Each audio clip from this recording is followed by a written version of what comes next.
I hope, though, that this will be a blessing and just kind of answering. I got 12 questions from you all that, and surprisingly, there were 12 unique enough questions that none overlapped, which is great. And so I want to take some time to just kind of look back on Ecclesiastes, look at life in light of futility, looking at life in light of the hevel that is there, and to be able to answer some questions of how do we move forward? How is it that we live in light of Ecclesiastes? And what we're going to do, too, following after this is we're going to be looking in the pastoral epistles for the next 3 to 4 months, and that includes 1st, 2nd Timothy, Titus, and Philemon. And looking at the ideas of, like, what does church life, what is this life together in light of, out of this futility, with a focus on Christ that's grasping out, reaching out for Christ. What does that look like in community that he's given us? And that's where we're going to be going for the next few weeks, and I hope that this is a good wrap-up and a good transition into that. So, yeah, this is going to be a little bit different,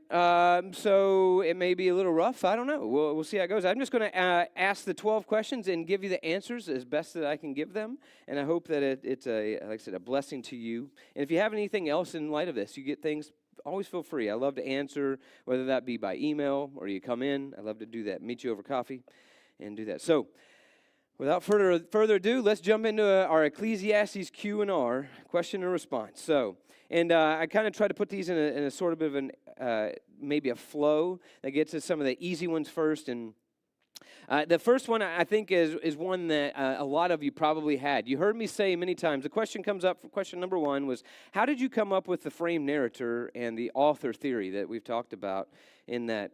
And, this comes by, that saying that I believe that there are two different people that are involved in the writing of Ecclesiastes. There's somebody in verses 1 through 11 in chapter 1, and then verses 8 through 14 in chapter 12, as little bookends that come into this, what I call a frame narrator. I didn't get it myself, but they're framing it and putting bookends on what's found in the middle of this from chapter 1, verse 12 through 12:7. That these in the middle are the words of Solomon. And it talks about him as being the king, a son of David, king in Jerusalem. That these are his words, and then along comes somebody else from these words and compiles them, takes them together, and puts on a frame on the outside of it, bookends, and looking at everything he said, what do we take from this? And I think in a very practical way, the frame narrator comes about. If you look in verses 1 and 2, it says the words of the teacher. I'm going to stop there for a second. The word the teacher, that word there is the Hebrew word kohelet. Kohelet. Okay, it's kind of a fancy word, but it means leader of an assembly. It could mean, that's where we get the word Ecclesiastes, ecclesia, or the called out ones, the church. That's a Greek word. That's kind of where we get the word Ecclesiastes that comes. Why does it sound like the word for church? Well, this is a leader of an assembly. Well, we're an assembly, right? That's where that comes from. So this idea, it's a third person in those first 11 verses, right? These are the words of Kohelet, son of David, king of Jerusalem. Futile, futile, laments Kohelet. Absolutely futile. Everything is futile. And then if you look all the way back at the end of the book, going into verse 8, it jumps back in 12:8. It says, absolutely futile, laments the teacher. All these things are futile. You see this same kind of idea, this third person talking about Kohelet. Somebody is going to say, this is what their words are, and I'm going to sum them up. And then you also see in verse 12, I forgot to put it up here, of chapter 1, he says, I, changing the first person, from this point on, I, all the way through 12:7, he says, I, Kohelet, or the teacher, have been king over Israel and Jerusalem. So this idea that there's this first person speaking all the way through, but there's third person on the bookends that's going to kind of look at this and get a frame into understanding what's going on. And I think it's kind of like, you all remember, if you've read the books or if you've seen the movie, most everybody here has, Return of the King. When you look at, the Fellowship of the Ring, Two Towers, Return of the King, right? The Lord of the Rings. If you remember in the third movie, there's the great scene, you can maybe picture it, there's this great scene where Denethor, he's the king of Gondor, right? No, or sorry, not Gondor, but he's the steward. He's the steward. Thank you. Who called me out? Yes, good, thank you. Hey, I want to speak truth I always want to speak truth from the pulpit, so thank you. He is the steward of Gondor, and there's a scene where he's about to burn him and his son, right? And at the end, I mean, they get Faramir off, but he catches fire, and it's as he's running out of the building, and he goes and he runs and he flies off the cliff and goes down in a burning heap. I love what Gandalf says about him right there. He says, in that moment, he says, so passes, before he was even dead, so passes Denethor, son of Eckhelion. And I think in this scene, it's kind of like Denethor is Solomon, and Gandalf's the frame narrator, seeing the folly of how Denethor has lived, and he's commenting on it. You know, I think it's like Solomon set his life on fire. This author here, Kohelet, set his life on fire, and the narrator recognizes the fact, and he helps us to see what can be learned from it. And so sometimes I think the best way to learn is not always from a good example. Sometimes it's learning from a bad example, right? Learning what to do in light of it. I joke all the time, Ashley and I grew up in very different families. She grew up in a family that's very stable, lots of stable marriages. They've been forever in Christian home, growing up in that. I grew up in the exact opposite. I think right now in my entire family, both sides, dad's and mom's side of the family, I am the second longest running person in both sides of the family without a divorce. And we're at 17 years. That's it. I have 13 cousins on one side, many on the others, aunts, uncles, grandparents, you name it.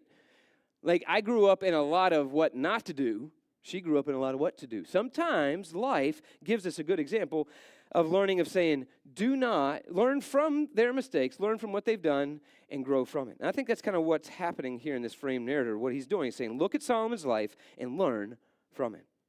So, that's kind of where that one comes from. Second thing, this is an easy one. What other commentaries or resources would you recommend for further study? I put these up here for you picture takers. If you're interested, a couple of commentaries, if you're interested. Ecclesiastes by Peter Enns, one by Craig Bartholomew. Those are two very good, like, technical, if you really want to get in the deep woods, of things in the weeds there. I think a very easy, kind of accessible one is Living Life Backwards. And he's the one that he really looks at this idea of living it from death to life, going backwards in life. David Gibson. I think that one would be a great book to put on everybody's shelf.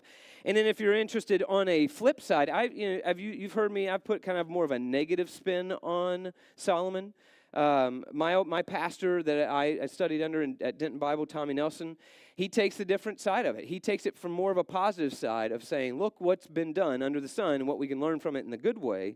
He takes it from the other side, and it's very accessible. His is called A Life Well Lived. You can hear it from the title. If you're interested in even getting the other side, there's other commentaries if you want, or anything like that. But others are four that I think that could be a help to you if you are interested in going deeper.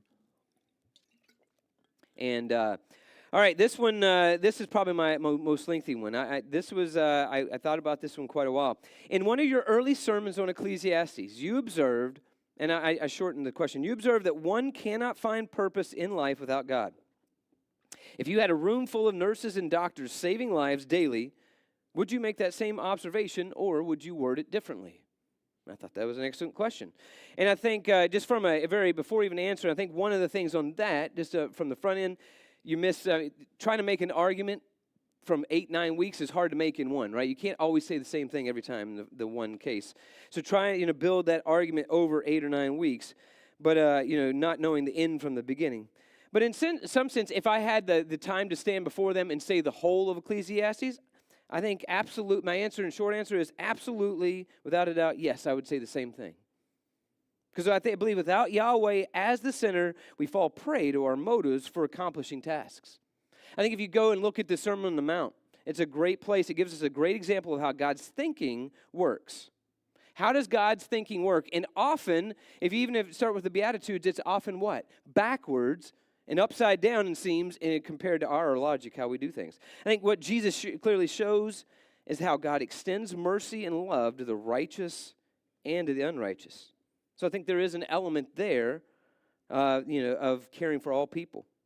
But I think he also shows, Jesus does, that proper things done with improper motives do not lead to self-fulfillment that we desire.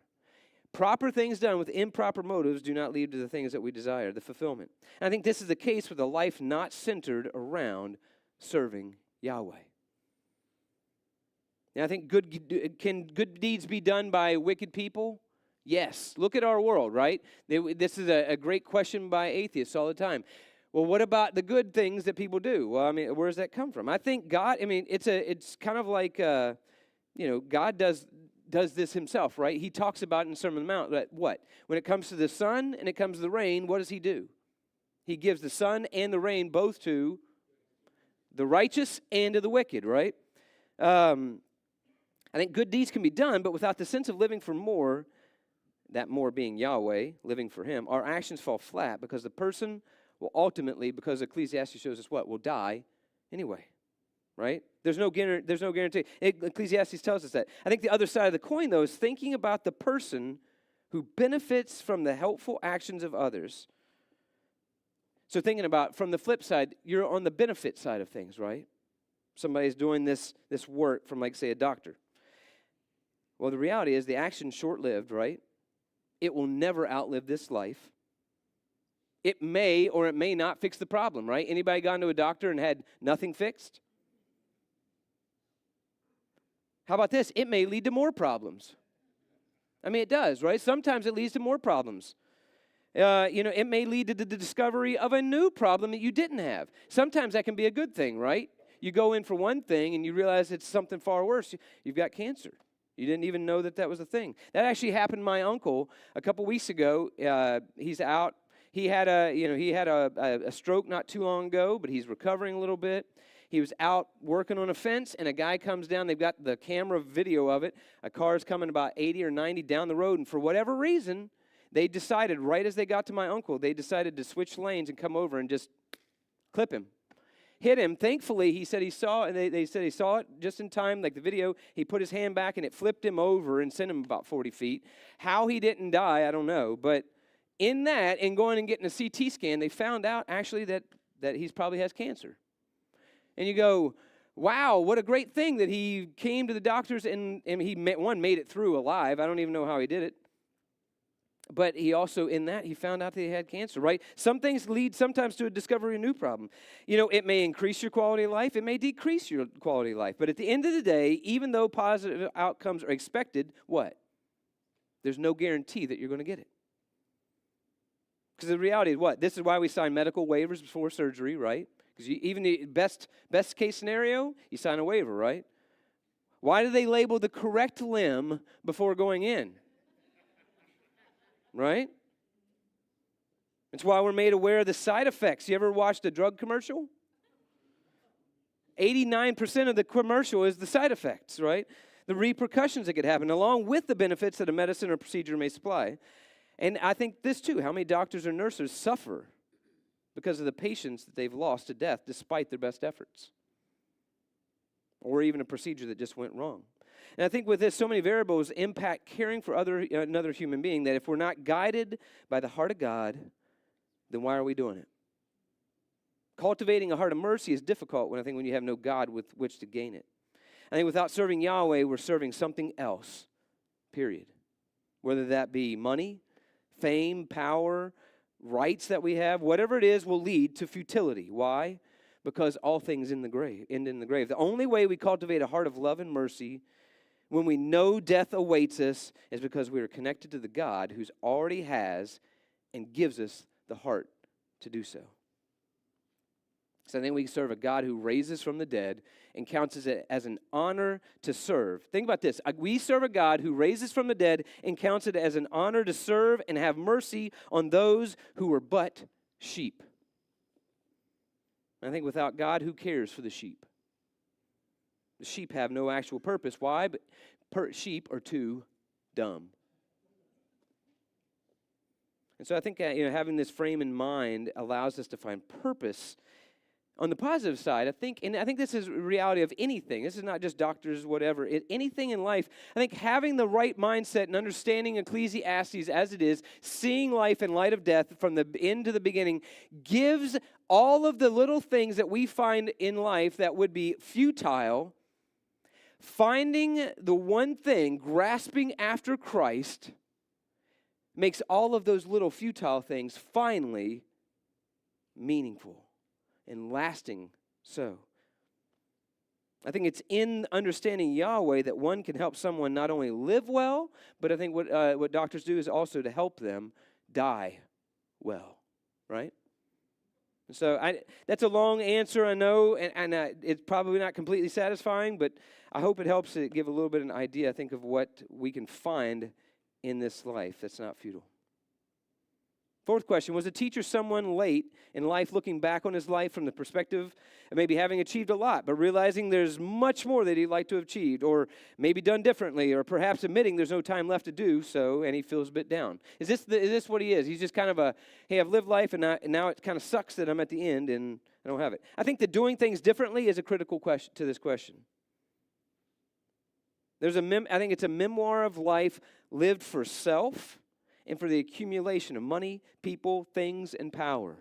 This Ecclesiastes, the author, Kohelet, is living for those things. And naturally, I think it leads to a consequences of feeling unfulfilled and separated from Yahweh. I think Ecclesiastes is just a broadening understanding of Romans chapter 1, verses 18 through 25. Look with me real quick there, Romans chapter 1, verses 18 through 25. Paul says in Romans 1, what a great passage. Honestly, with much of Ecclesiastes, let's go to Romans 1. I think you'll find a lot of similarity. In Romans 1, he talks about, in 18, he says, for the wrath of God is revealed from heaven against all unrighteousness and unrighteousness of people who suppress the truth by their unrighteousness, because, look at this, what can be known about God is plain to them because God has made it plain to them.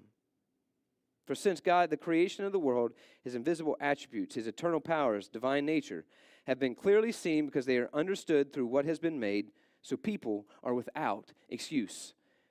In Ecclesiastes, you've got a man, Solomon, who, what? Knew plainly and clearly about who Yahweh was, right? And has even been offered the desires of his heart from Yahweh. What do you want, Solomon? I want wisdom. You have all the wisdom. You will be the wisest person ever, and you'll have riches, and you'll have rule. He knew very well, very clearly who Yahweh was. It was clear to him, and yet, what? Like Romans, for although they knew God, though Solomon knew God, he did not glorify him as God or give him thanks. I think in the ultimate, I see a life in Solomon that did not glorify God and give him thanks. But instead, what?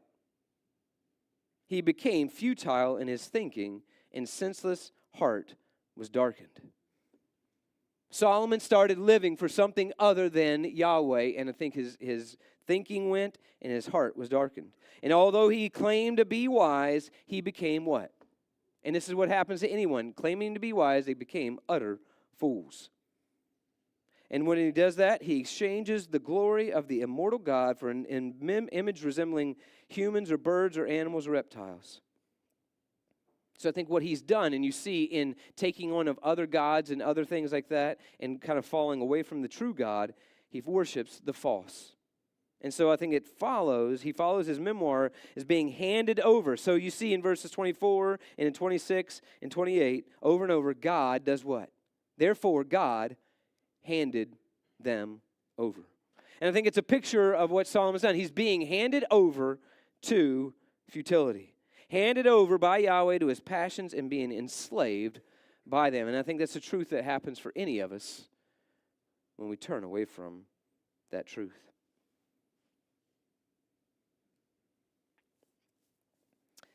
A little bit of a change here. Question number 5. I was shocked to see the absence of an afterlife coming from a Jewish writer. I remember that the Sadducees of Jesus' time had also rejected resurrection and the afterlife. How common is the belief in modern and historical Judaism? On what do they base that belief? This is actually kind of a bit of a tough question because honestly, when you go into much of the Old Testament, the idea of an afterlife, even with Solomon, it's not just Solomon here. The idea of an afterlife is largely not there in the Old Testament. There are clues about it. I mean, David speaks about seeing his son that died, his baby that died, right? When he goes, that he'll go to be with him. Though that could just simply be he's going to be in the same place, in Sheol, right? There is a place for the dead, there is that, but there's not as much maybe that speaks about resurrection. I think you don't really see anything that's very clear until you get to Daniel chapter 12, which is going to be very, very late in Judaism. Daniel chapter 12, I believe it's verse 2. He talks about from the dust that you're going to go, but the dust you'll come back. Let me find that real quick. Daniel chapter 12. He speaks real quickly. He says, many of those who sleep, I don't have this up here, in the dusty ground will awake, some to everlasting life, and others to shame and everlasting abhorrence. So I think you don't see it largely in Old Testament until you come to the very late. Now, where you do see it come into play a lot for the Jews is in that intertestamental period. When you get into some of the books like Maccabees, it's very heavy there. If you have ever had a Roman Catholic Bible, they have some extra books in there, right? A lot of those, they're the Apocrypha, places like that were intertestamental. That means between Malachi and basically the Gospels, that time, that 400-year frame, is where you start to see that grow. You see it come along. There's a reason why in the New Testament it says the Sadducees don't believe in the resurrection. By that time, it starts to grow, I think, in Judaism in that time. But I think there would have been a basic understanding, regardless, that Yahweh had made a covenant with his people and that they would live with him, even though the full details of that life with him after death may have been a little unclear. I think they would have understood something of being with Yahweh. But by the time of Jesus, it does seem to be there. Even so much so, like looking at John chapter 11. You know the story of Lazarus, right? Lazarus had died, one of Jesus' friends. And he comes to Lazarus' sisters. Who are his sisters? Anybody? Mary and Martha, right? And it's funny, they both say the exact same thing to Jesus because Jesus took his sweet time to get there. He's in the ground for 4 days that they say he's probably begun to stink, right? They both ask him the same question. Or they say, if only you had been here, what? Lazarus wouldn't have died. They both say the exact same thing. But Martha says something interesting to Jesus that Mary doesn't say. When she heard that he was coming, she was sitting in the house. It says, Martha said to Jesus, or she said, if you had been here, but now I know whatever you ask from God, God will grant you. But listen to this. She said, Jesus replied, your brother will come back to life again. Martha said, I know that he will come back to life again in the resurrection at the last day. So Martha believed in the resurrection, right? Something in the last day when all things are made new, there's going to be a resurrection. Jesus said to her, I love this, I am the resurrection and the life. The one who believes in me will live even if he dies. Christian, what a truth. Right? Our great enemy in Ecclesiastes is death. But if you believe in him, we'll live. And the one who lives and believes in me will never die. Do you believe this? She replied, yes, Lord, I believe that you are the Christ, the Son of God, who comes into the world. She still didn't understand it. But there is a sense and understanding of that. I think you come into modern Judaism, to answer your question, it kind of depends. Reform Judaism pretty much has punted the idea of a resurrection as this is it. It's become very humanistic. But Orthodox Judaism very much still believes in the resurrection at the end of days. So that is something that is carried on through. So that idea. But it seems that Solomon doesn't have a whole lot of that, right? You're going to end in the dust where you came from. Is how he ends. Chapter. You say how often I say these things. Verse and chapter. Question 6, if a person's wealthy and has everything, but is not saved, is his wealth from a gift from God? Yes. I think absolutely. It goes back to the Sermon on the Mount, right?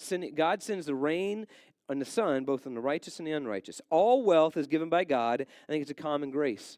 They didn't have money hardly at that. There wasn't much as money. It was about what you grew, right? If your field yielded, didn't matter if you're wicked or not, your field yielded fruit, well, you got money, right? You have possessions. If not, that happens. But I think the problem lies not in the gift, but in the failure or rebellion of not recognizing, thanking the giver. When the giver is not recognized, in other words, followed wholeheartedly with the recognition that this is God's wealth, not mine, and it's God's property, and he has to say how it's used, not me, then I think our master has become, if we don't recognize that, our master has become our money. Look, Javen read it earlier, Matthew chapter 6, right? On the Sermon on the Mount. Matthew chapter 6, verses 19 through 24. Do not accumulate for yourself treasures on earth, where moth and devouring insect destroy, thieves break in and steal.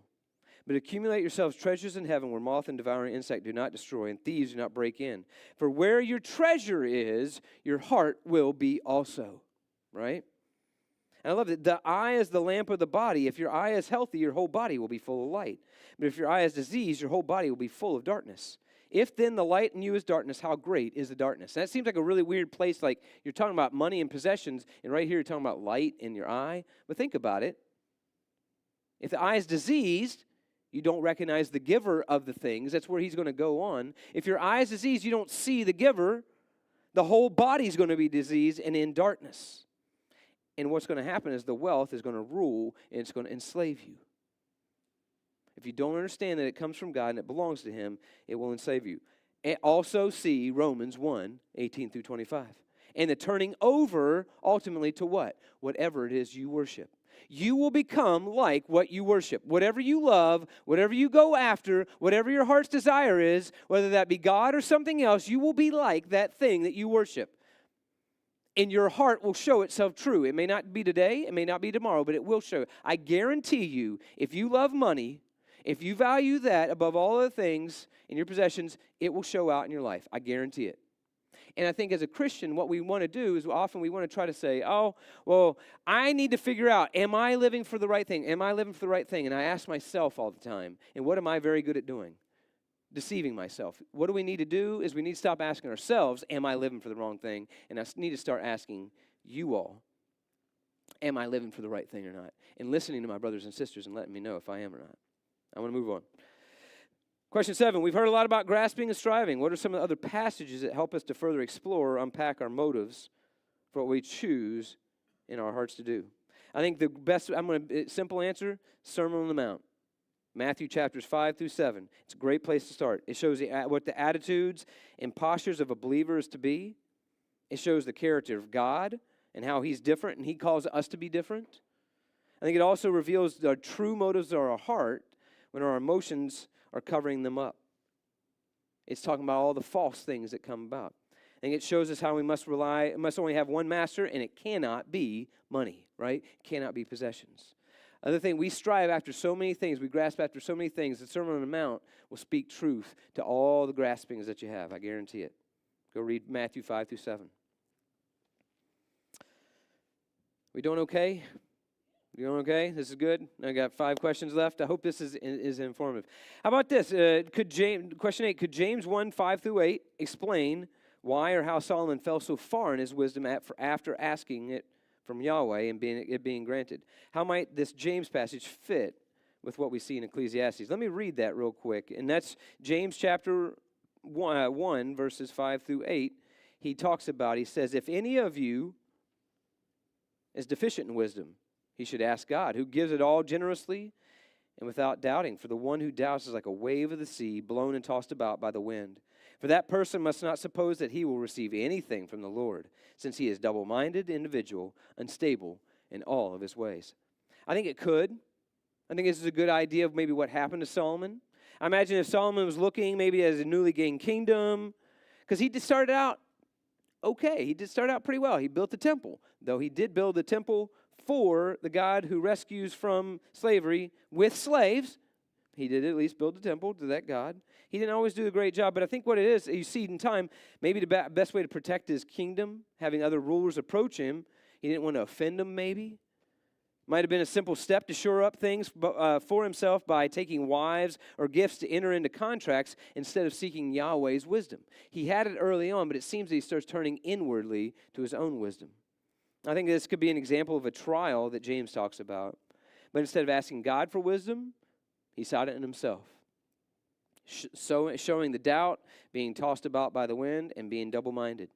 And I think you see God giving him nothing at the end. And he ends largely with nothing. So I think it's a good place to look in understanding wisdom that's from God and asking. These 3, I'm going to read these, and these are kind of in succession. This is all from one person. I'd love to hear how Ecclesiastes demonstrates the glory of God. So these next 3 questions kind of like build on each other, one after another. I'd like to hear how Ecclesiastes demonstrates the glory of God. Well, I think careful study of Ecclesiastes moves the needle for us all. Anybody feel a little bit different after hearing this? Anybody? I did. I mean, even preaching it.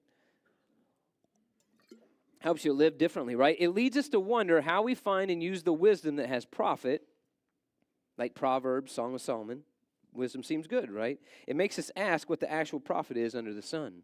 This book does. Ecclesiastes says it is to fear and to follow God, but what does that mean? What does it mean to fear and follow God? I think it means living according to true wisdom. That's a lot here, but I'm not going to get into it, but I think it starts back in the Garden of Eden, right? What were Adam and Eve doing in taking the fruit? Disobeying God, grasping for what? For the divine, for the wisdom, for the knowledge, right? It's the knowledge of good and evil. They were grasping for wisdom, but they were doing it and not grasping it where it should be found in God, but they're grasping for it outside and finding it in something else and taking it. And isn't that the kind of the story of humanity, right? We always are grasping for something outside of God. And that's what gets us in trouble. We're not inventive. We always attempt wisdom through the same means, getting it for ourselves. I think we must wait patiently on the wisdom of God. It's from Him, and He gives it to us. But where is that wisdom ultimately found? I think 1 Corinthians, and Jared spoke on this. 1 Corinthians chapter 1. It's found where? 1 Corinthians 1, ultimate wisdom is found. 1:21 and 24, it says this. For since in the wisdom of God, the world, by its wisdom, did not know God, God was pleased to save those who believe by the foolishness of preaching. But look at 24. But to those who are called, both Jews and Greeks, Christ is the power of God and the wisdom of God. Ultimately, we find wisdom in God's Son, in Jesus. It centers around true worship. The question is, who do we worship? Who do we follow? Is it money? Is it power? Is it ourselves? Or is it Yahweh? Who are we following in this life? I love this quote from a book that I love, from Morning Star, the character, and he says, anything that believes in only itself cannot go happily into that night. I think that's the thing. What are you following after? If I'm following after myself, I'm going to go very darkly, rage against the dying of the light because it's only living for me and I'm losing it all. But if I have God, I can go for something else. How does this book advance the gospel? Well, I think careful reading and study will help us reckon with the fact that we don't live forever. The legacies of people we talked about, right? How many of you remember the names of your great-great-grandparents? Right? Just a couple of generations down. We don't remember. So what happens? How do I live a full life? What does that look like? I think the study of Ecclesiastes makes us realize that Solomon had embraced the serpent's wisdom from the garden when he said, what? Did God really say? Versus the true wisdom Yahweh himself had indeed offered. We saw 1 Corinthians 1:24 is the wisdom. Jesus is the wisdom from God. But look a couple verses later, 2:7. Instead, we speak the wisdom of God hidden, I love this, in a mystery that God determined before the ages for our glory. There was a mystery in what God was doing until who came along? Jesus. The mystery is revealed. And I love this. Look at this. Look at Ephesians chapter 3. Man, this is Ephesians chapter 3, verse 10. Oh, this is good right here. Listen to this. 3:10. The purpose of this enlightenment is that through who? The church, the multifaceted wisdom of God should now be disclosed to the rulers and the authorities in the heavenly realms. What is the point of the church? Is to be the arbiters of the wisdom of God. The purpose of our enlightenment, of understanding the wisdom, the true wisdom in Christ, is that through the church, the multifaceted wisdom of God should now be disclosed to the rulers and the authorities in the heavenly realms. I think the church is an example to the human world and to the heavenly realms that the gospel is true. Talk about advancing the gospel and God's glory from the previous question, right? So it follows that we must follow Yahweh's wisdom. It's there. We seek it earnestly, trusting and waiting for Him to provide. And then the third question in this is, how does this book encourage the life of a believer? I think it flows from the previous question. if we're living out as the church, living out the gospel, we realize, according to James chapter 1, right? Count it all joy, brothers, whenever you face trials. We must ask God for God's wisdom and faith and believe what? That He will answer. We're instructed to trust that He will answer and that have no doubt that He will.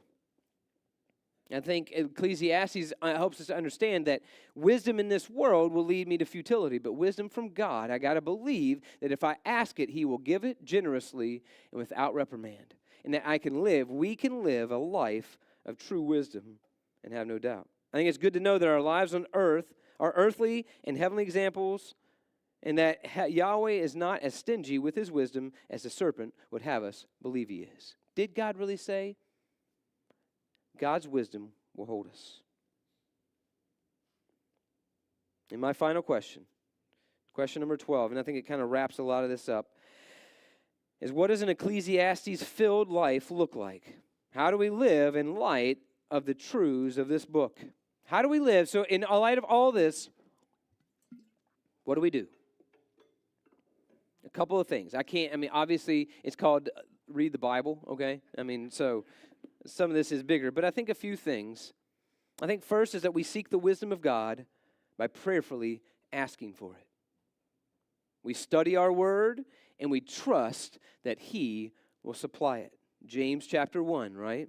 James chapter 1, if you lack wisdom, let the person what? Ask God, and who gives generously without reprimand, and it will be given. We ask for the word, for truth. We don't seek it inwardly. We don't seek it out in the world. We seek it first and foremost where? Where is the wisdom going to be found? Right here. Do you know your word? Do you want to know wisdom? Do you know your word? If you don't know your word at all, if you don't know the word of God, I can guarantee you're probably going to lack the wisdom that you're desiring in this life. You want wisdom? He has given us everything that we need for life and for godliness. His divine power has given it. So first, seeking wisdom. Second, seek the good of our community. And this is a preview of Timothy that we're going to look at in the next couple of weeks. 1 Timothy chapter 2, the good of our community. Seek the good of our communities. 1 Timothy chapter 2, listen to this, verses 1 through 5. He says, first of all, then I urge requests, prayers, intercessions, and thanks be offered on behalf of all people. Are we praying enough? Are we praying enough for others? Am I praying enough? Even for kings and all who are in authority, that we may lead a peaceful and quiet life in all godliness and dignity. Man, what a great honor to the church that we can live a quiet and peaceful life instead of looking like we often do, living a life of strife. Are we characterized, the church in America, are we characterized by peace? Are we characterized by those kind of a quiet life, godliness, dignity? Maybe we should be praying more. Such prayer for all is good and welcome before God our Savior, since He wants all people to be saved and to come to the knowledge of the truth.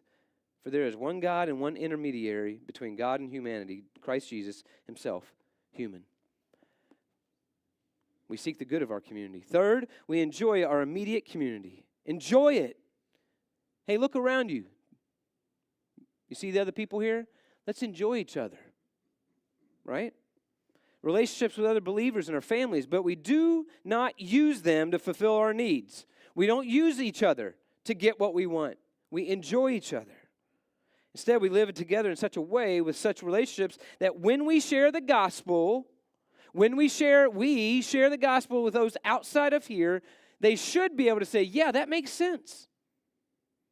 It makes sense why they love each other so much. It makes sense why they're so close. That the gospel that you're talking about, that's different because you guys are living differently. As opposed to, they sure fight a lot. And what's that gospel they preach? Because they're not going to listen to it. I guarantee you, they're not going to listen to a word you say if we don't look what the gospel should be. I think it's 1 Timothy chapter 3, verses 14 through 16. Listen to this. He says, I hope to come to you soon, but I'm writing these instructions to you in case I'm delayed to let you know how people ought to conduct themselves in the household of God. There is proper conduct. Because it is, what is the household of God? It is the church of the living God, the support and bulwark of the truth. We are to be the bulwark of the truth. the foundation for it.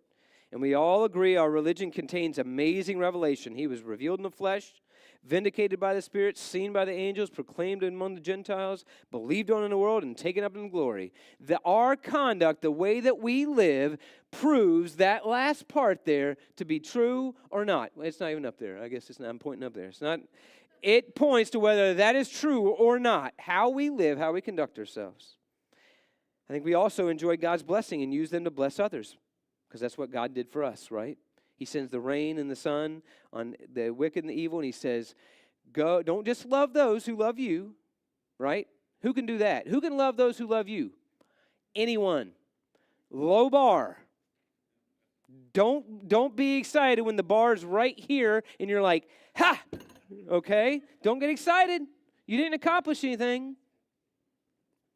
But love those who hate you, who despise you. Bless those who do not bless you. Bless those who curse you. Give, and it will be given, right? Why? Why would I want to do that?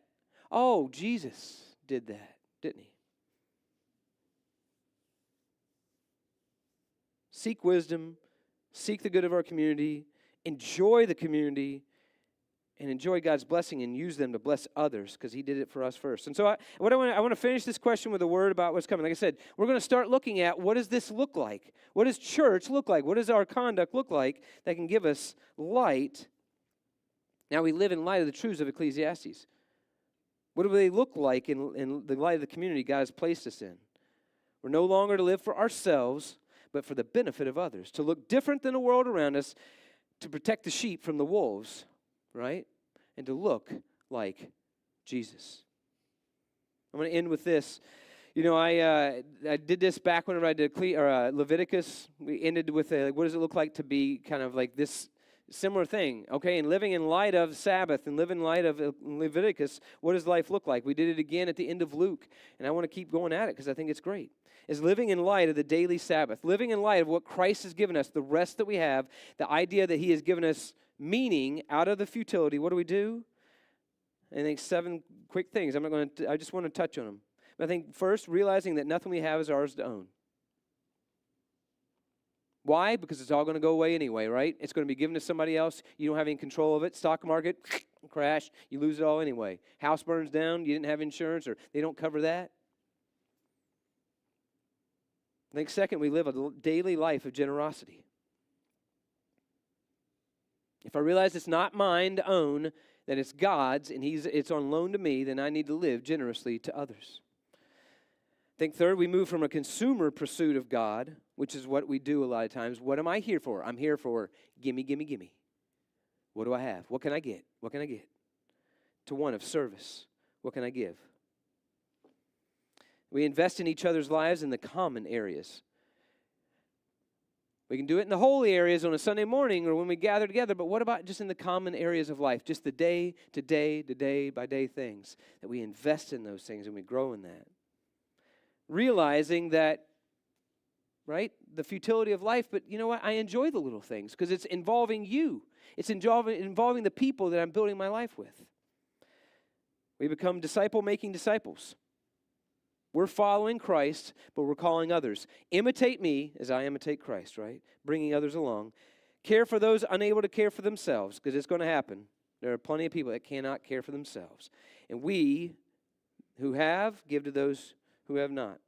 And I think finally, over and over and over, if all else fails, you're not sure about the first 6, grace.